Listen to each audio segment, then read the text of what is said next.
Bonjour à tous, j'espère que vous allez bien. On connaît tous les fameux soldats clones de la République qui ont servi pendant la guerre des clones avant d'être remplacés par les Stormtroopers sous l'Empire. Cependant, si je vous disais qu'il restait un dernier clone qui a vécu bien après l'Empire, vous me croirez ou pas?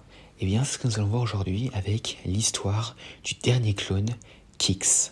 Donc, Kix, ou CC-6116, était un clone infirmier qui a servi dans la 501e Légion de la République Galactique sous les ordres d'Anakin Skywalker. Il était certes un médecin, mais cela ne l'empêchait pas de parfois aller au front et a participé à certaines grandes batailles de la 501e pendant la guerre, aux côtés de son chef, le capitaine Rex. Comme notamment sur la planète Seleucamaï, où il a dû soigner son chef après qu'il ait été blessé par des droïdes commando, ou sur Umbara, qui a été une des batailles les plus meurtrières, où ils ont dû faire face à un Jedi déchu. Mais là où il y a eu un grand tournant dans sa vie survint vers la fin de la guerre. En effet, Kix participait avec la 501e Légion à la bataille de Ringovinda.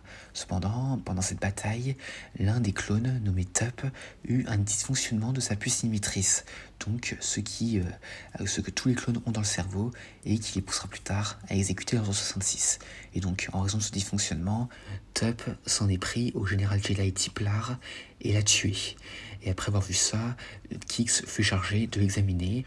Cependant, Tup était complètement inconscient de ses actes. Et donc, Kix pensa qu'il semblait s'agir d'un stress lié au combat, mais Rex et l'Arc Trooper 5 n'y ont pas cru. Et donc ainsi, Kix a suggéré de rapatrier Tup sur Kamino, et 5 l'accompagna. Et suite aux événements de la campagne de Ringovinda, la 501e Légion retourna sur Coruscant. Mais en même temps, 5 avait été accusé d'avoir tenté d'assassiner le chancelier Palpatine après avoir découvert la vérité sur l'exécution du maître Jedi Tiplar par Tup. Et donc, 5 s'enfuit à travers Coruscant et il découvrit Kix dans un bar. Et ce dernier lui raconta des rumeurs comme quoi il avait tenté d'assassiner Palpatine et qu'il avait été infecté par un virus que Tup aurait et qu'il aurait tué. Mais 5 expliqua alors vaguement à Kix que les clones et les Jedi avaient été piégés et couraient un grand danger. Il plaida alors qu'il devrait contacter Anakin ou Rex immédiatement, ce à quoi Kix a conseillé à 5 de se rendre. Mais 5 s'exclama que Kix ne comprenait pas et qu'il avait été impliqué dans une conspiration qui avait atteint le plus haut niveau de la République. Et donc 5 donna alors à Kix les coordonnées à envoyer à Rex et lui demanda de dire au capitaine de le rejoindre là-bas, et Kix accepta et promit de les transmettre. Cependant, plus tard, 5 fut éliminé par le commandant Fox avant de pouvoir tout révéler. Cependant, les informations que 5 avait données à Kix avaient eu un effet profond sur le clone médecin, le laissant avec de nombreuses questions sans réponse. Et finalement, Kix commença à s'interroger et mena ses propres enquêtes après avoir découvert que 5 avait découvert la vérité sur la mort prématurée de Tup. Et donc, Kix finit par découvrir lui-même que la puce inhibitrice dans la tête de chaque clone pouvait envoyer un ordre direct de Palpatine pour trahir et tuer les Jedi. Cependant, l'enquête de Kix ne passa pas inaperçue car en effet, le comte Dooku en attendit parler et ordonna son enlèvement. Et donc Kix fut capturé et interrogé pour savoir si quelqu'un d'autre au sein de la République était au courant de l'information. Croyant que le soldat les trompait, les séparatistes projetèrent de l'envoyer au site eux-mêmes et le firent embarquer à bord d'un croiseur séparatiste, où il y fut placé dans une capsule de stase cryogénique où il y resterait jusqu'à l'arrivée du vaisseau sur Sereno, donc la base du comte Dooku. Mais au décollage, le croiseur fut pris en embuscade par la République, et avec peu de chances de lever les boucliers, la flotte républicaine s'en débarrassa facilement, lui infligeant de lourds dégâts. Et un droïde de combat B1 conclut que le vaisseau n'était pas en état de se rendre sur Sereno et reçut ordre strict de ne pas laisser Kix tomber aux mains de la République à tout prix. Sans autre option, le droïde traversa l'hyperespace jusqu'à un secteur aléatoire de la galaxie où la République n'aurait aucune chance de retrouver Kix.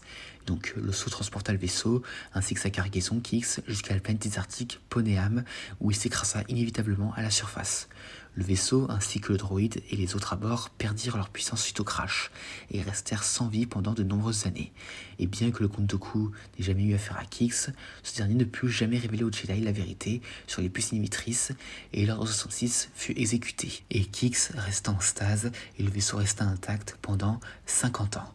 Et justement, 50 ans plus tard, après la guerre des clones, le pirate Sidon Itano décoda une vieille transmission datant de la guerre des clones, provenant du droïde de combat qui avait reçu l'ordre de ne pas laisser Kix retomber entre les mains de la République. Et donc ainsi, l'équipage de Sidon Itano décidèrent de se rendre au vaisseau séparatiste pour voir quelle était cette cargaison. Finalement, Sidon et son équipe atteignirent la chambre forte du vaisseau et ils y découvrirent Kix qui en émergea. Il semblait surpris et en état de choc, ayant du mal à respirer et haletant. Et donc il se mit à redoter et à marmonner, tentant d'informer les pirates de ce qui s'était passé.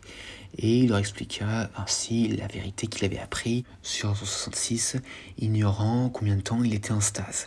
Pour rappel, cela fait 50 ans. Et plus de 3 semaines plus tard, Kix, qui avait appris entre-temps tout ce qui s'était passé pendant son absence, était sous le choc de toutes ces révélations, mais aussi attristé de ne jamais avoir pu sauver les Jedi. Et ensuite, Itano remit à Kix la mémoire centrale du croiseur séparatiste qui contenait une carte complète de toutes les usines secrètes jamais construites par les séparatistes. Et Kix accepta alors de rejoindre l'équipage du pirate pour parcourir la galaxie avec eux et découvrir ensemble de nouveaux trésors. Et par la même occasion, il abandonna sa vieille armure de clone phase 2 et revêtit une armure de clone phase 1 bleue à rayures rouges. Et donc ainsi, c'était l'histoire de Kix. Alors comme on peut le voir, le pauvre, il a raté bien des choses.